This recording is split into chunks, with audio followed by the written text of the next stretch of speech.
সমস্যার কি আর শেষ আছে? সমস্যার কোনো শেষ নাই। এই জীবন চলে যাবে, তারপরে সমস্যা শেষ হবে না, আমি জানি। কারণ হলো গা একটাই, আমি যতই আপনাদেরকে বলি না কেন, আপনাদের সেই কথা কখনোই কানে যাবে না। কারণ আমি নিজেই ভালো না।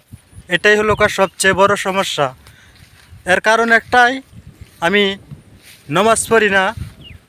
এটা হলো গা সবচেয়ে বড় সমস্যা। তার জন্য আগে নিজের ভালো হতে হবে। তাহলে আপনি অন্যজনকে বুঝাইলে অবশ্যই সেটা তার হৃদয়ে সাড়া দিবে বা নাড়া দিবে। আর না হলে কখনোই সেটা অতটা গুরুত্ব দিবে না। এটা হলো সবচেয়ে বড় একটি সমস্যা। আর না হলে যদি আপনি তাকে জ্ঞান দেন, তাহলে ভাববে সে তো নিজেই ভালো না, আবার আমাকে আসছে বুদ্ধি দিতে। এই হলো গা আরেক সমস্যা, বুঝছেন?